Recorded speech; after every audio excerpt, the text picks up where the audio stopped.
As a wellness coach, I consider myself the first floor in helping people to develop sustainable and sensible eating habits, often with the goal of losing weight, and also helping to design an appropriate fitness strategy based on their fitness levels, their interests, and their physical goals. But there are times when what I offer is simply not enough. And a good coach will know when it's time to garner the assistance from other qualified professionals.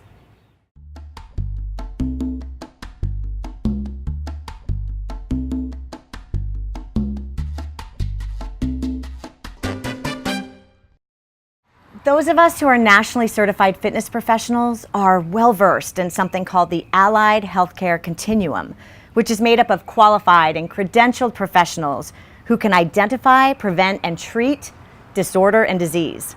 It's my professional responsibility to stay within my scope of practice and within my pay grade by knowing when I need to refer clients to physicians or rehabilitation specialists, to alternative healthcare providers or dietitians, or even people like this guy. Joline Atkins is a local counselor specializing in marriage and family therapy and general anxiety disorders, and I thought he'd be a great guy to talk to figure out when someone like me, a coach like me, needs to refer people out for therapy.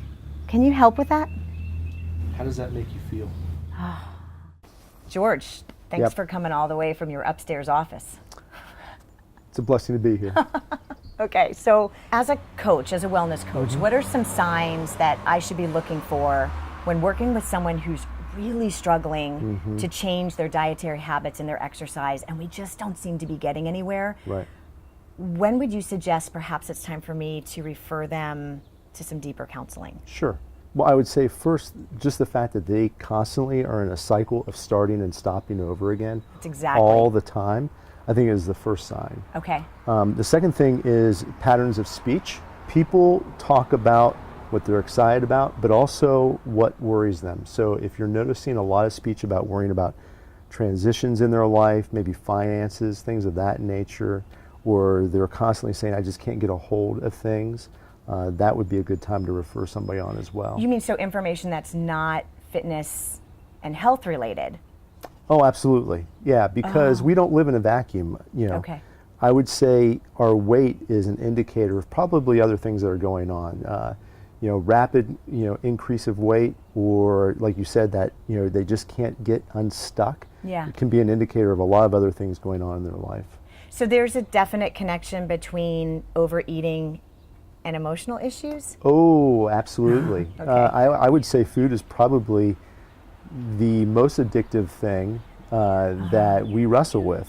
I think as a culture, we're conditioned to eat at everything. To feel better when we're bored, when we're angry, when we're frustrated. Absolutely. When we're watching TV, when we're at the movie theater, when we're at a church potluck. Sometimes when we're at the regular theater. Yes, sometimes we're at the regular theater. Yeah. Yeah. So in one way, we're conditioned to eat all the time. And the second thing is food is a very comforting thing that we will engage in to make ourselves feel better. So let's say that I've identified that I do need to refer this person for extra help.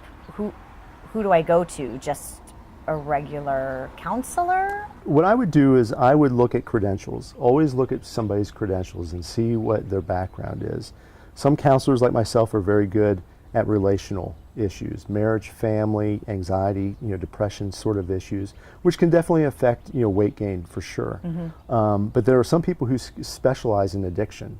And so you want to look at what their background, their specialty is. Just like, any one doctor is not good at everything. Sure. Not any one counselor is great at everything, just because of their specialization. So here's where it gets a little awkward. Okay. How do I suggest this to them? Well, I believe everything's done within relationship. Okay. And so obviously, if you have somebody that you don't know that well, it's going to be hard to broach that conversation. So what I always do is I ask for permission. I would do it within a relationship. I would try and do it in a safe place and say, hey, would you mind if I ask you a personal question? And then from that point say, is there anything going on in your life that you're wrestling with often when you ask people permission and ask them that sort of question, you may get a lot more information than you expected. Because often, like I said, weight gain is tied into other things going on in their life. So if they share that there are other things and you can tell that they're Sure. comfortable with you, Right. that would be an open door to say, have you ever considered? Exactly. Have you ever considered? That's a great question. Why, thank you. Sure. For someone like myself, who basically I'm coaching very general wellness principles, Right. what's one skill that I need to master as a coach? I'll give you two. Okay. One is, I think you've Does that already cost brought it extra? up. No, it doesn't. Okay. I'll send the bill later. Sure. Right. I think the first thing is to know your scope of practice. Know your scope of competency and what it's not. I think too many people get in over their heads. Sure. And providing information that they're not capable of providing. I am with you on that one. Okay. The second thing is knowing how to ask good questions. You're very good at that. I Well, know thank you. now I'm looking at you like a husband. Sorry. No, but you're really good at that. Well, I appreciate that. But knowing what questions to ask. Simply asking, hey, would you mind if I ask you a personal question? Are there other things going on in your life? Have you ever considered? Often we want to make a statement to people, but if you can think about how you can turn that statement into a question, I think helps out a lot. In my business, I lead virtual groups, but I Right. also teach group fitness. Okay. So, addictive behaviors. Okay. What are some red flags for me Okay. working virtually and working live? Well, first of all, I think you have to be careful I know. because you're seeing people in one situation. Okay. And so it's hard to diagnose an addictive behavior when you're only seeing them in a limited scope of interaction. And I shouldn't be diagnosing. You should not Right. be diagnosing. Okay. But I would say language is one. If there is a constant kind of, I would say, depressive mood where there's constant negativity, like I just can't, I always, whenever they're using extremes in language and it's constant negativity, I wouldn't say that's necessarily an indicator of addictive behavior, but a depressive mood. Okay. I completely agree with you. I can tell by what people write. Right. So they'll share a concern, but they're unable to get to a place where they can even suggest a solution for themselves. Or after a class, they'll say, I didn't do very well, or I'm never Right. going to get this. Right. Things like that. So it's not so much as much addictive behavior is the type of demeanor and the type of language that they're using that I And would be aware That of. negative language can become a habit. It Absolutely. can just become like this is how I speak. Yeah. But it can be changed. It can be change. changed, absolutely. And it feeds itself. So you have to be careful with that. No pun intended. That's funny, because we're, Right. got it. Right. In exercise, Sure. I often tell beginners modification is not a disease. So counseling, therapy, does that mean someone's weak? Oh, no. I think everyone should see a counselor. I mean, think about this. How many of us have an objective third party in our life whose only focus is to help us advance and become better? Wow. We don't have very many people like No. that. And so, like you're a coach for fitness, I'm a coach when it comes to relationships or conflict or anxiety and depression. So if you would look at counseling as just another form of coaching,